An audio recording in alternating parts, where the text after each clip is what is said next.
Hello there, this is Dave Allen from No Stylus, and today I'm going to talk to you about my new phone, the Galaxy S3, and I'm quite pleased with it.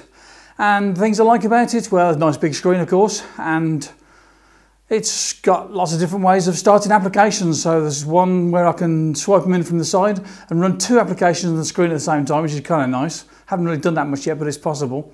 Then I've got another application called Swipe Pad, and I can swipe from one particular side of the application from the phone and go to one of the little spots that are predefined where I've got something going on there, and it allows me to get into applications pretty quickly that way. And then what have I got? Oh yeah, of course there's the widgets, and then there's the different applications all set out as well.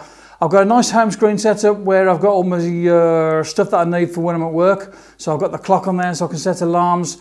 I've got my Pocket Cast podcast thing. I've actually got a widget on there which is kind of nice, so it's always there, it's always ready for me to press pause if I need to pause it quickly and get into stop the audio so I can do what I've got to do. So I like to listen to podcasts when I'm working, but I like to be able to turn them off quickly as well. Everything's been going generally okay. Now yesterday morning it did start up for me badly because I opened it up. It was sitting on the bedside cabinet next to me charging up, and it just a blank screen, nothing happened. The little blue light on top was beeping away and flashing at me, but it just wouldn't start. So I waited for 2 or 3 minutes, and eventually I decided to pull the plug out of it, put it back in again, and it just kind of started. I don't know what was going on there. A little bit later it did the same thing again, and it took maybe 30 seconds to start up, and obviously that's not right. Something was going wrong somewhere. And then later I tried it again with opening it up. I wanted to just pick the phone up off the desk and try to use it, and it wouldn't start. 5 minutes later, 10 minutes later, it still wouldn't go. So in the end all I could do was to switch it off and then switch it back on again. Maybe I've loaded something up that is fiddling and twiddling with it, but I mean I haven't rooted it or anything like that, and I haven't done anything strange with it. I haven't put application on there, but maybe it's just some sort of glitch that I just need to get past. I'm still feeling very positive about the phone all the same because I can do lots of stuff. One more complaint: the AudioBoo application for the Android is a load of rubbish compared to the iOS one.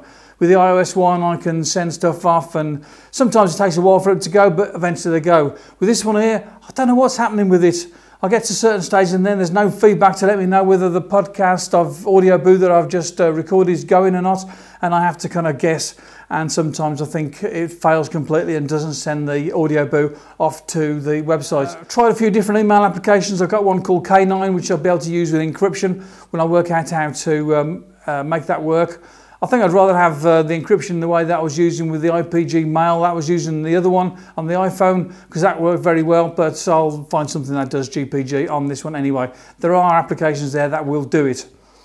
In terms of Gmail, I was using the standard application that came with this, and it was terrible. It was all dark grey on darker grey, and I just couldn't read it, so I had to get rid of that one and use something else. And do you know what? The one that I find the best so far is the Gmail application for email.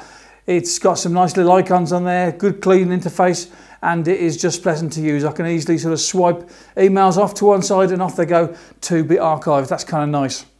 So there you go, this is Dave Allen talking about the Samsung Galaxy S3 and my first impressions of it. And I have to say that I'm glad I've got it. I haven't had that buyer's remorse. I'm really quite pleased with this new phone. Thanks for watching the video, and why don't you check out the other videos. Here's 2 of them. There's one video there and one video there that you can click on and go and have a look at now. And don't forget that you can also subscribe. Talk to you again soon. Bye bye now.